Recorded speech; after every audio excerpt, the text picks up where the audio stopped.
ఎందుకు ఎన్నికల వేళ వీళ్ళు మన రాష్ట్రానికి వచ్చారు అని ప్రతి ఒక్కరూ ఆలోచన చేయమని అడుగుతా ఉన్నా.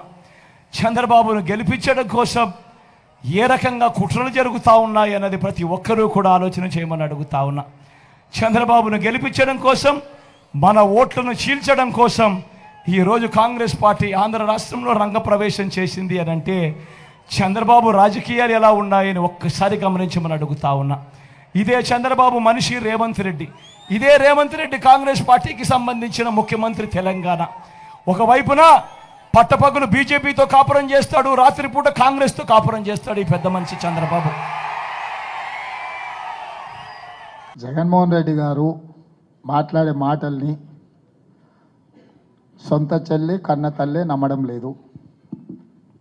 సొంత చిన్నాయనకు జరిగిన పరిస్థితులు, ఆ రాష్ట్రంలో ఉన్న వాతావరణం వాళ్ళ కుటుంబ సభ్యులే చెప్తున్నారు.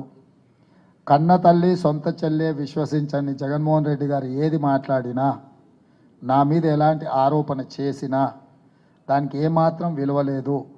మిత్రుడు పక్క రాష్ట్ర ముఖ్యమంత్రి జగన్మోహన్ రెడ్డి గారికి నా సూచన, కన్న తల్లి సొంత చెల్లి లేవనెత్తుతున్న ప్రశ్నలకు మీరు సమాధానం ఇవ్వండి. వాళ్ళ యొక్క ఆలోచన, ఆవేదన మీ కుటుంబ అంతర్గత విషయమైనా బహిరంగంగా రాజకీయ వేదికల మీద చర్చ జరుగుతుంది కాబట్టి జగన్మోహన్ రెడ్డి గారు దాని మీద దృష్టి పెడితే ప్రయోజనం ఉంటుంది. రేవంత్ రెడ్డి ఈరోజు కాంగ్రెస్ పార్టీ అధ్యక్షుడు, తెలంగాణ రాష్ట్ర ముఖ్యమంత్రి. రేవంత్ రెడ్డి లాయల్టీ 100%, 100/100% కాంగ్రెస్కి ఉంటుంది. వ్యక్తులతో వ్యక్తిగత పరిచయాలు, సత్సంబంధాలు, రాజకీయాలకు ఎలాంటి సంబంధం లేదు.